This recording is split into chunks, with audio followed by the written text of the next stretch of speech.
5 जुलैला ठाकरे बंधूंचा विजयी मेळावा। राज ठाकरेंची माहिती, विजयी मोर्चाला राजकीय पक्षाचं स्वरूप नसल्याचंही केलं स्पष्ट। अधिवेशनाच्या पहिल्याच दिवशी विरोधकांसह सत्ताधाऱ्यांचं आंदोलन। विविध मुद्द्यांवरून विरोधक आक्रमक, तर उद्धव ठाकरेंविरोधात शिवसेना नेत्यांचं आंदोलन।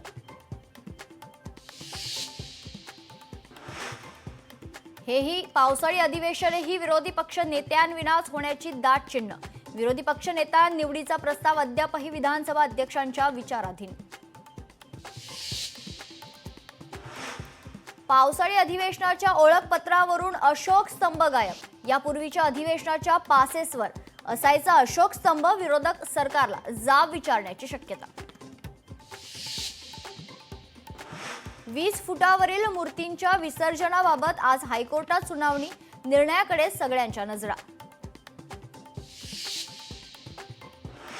राज्य महिला आयोगाकडून रिक्त पदांवर नियुक्ती। आयोगातील 17 रिक्त पदांवर कर्मचारी भरती।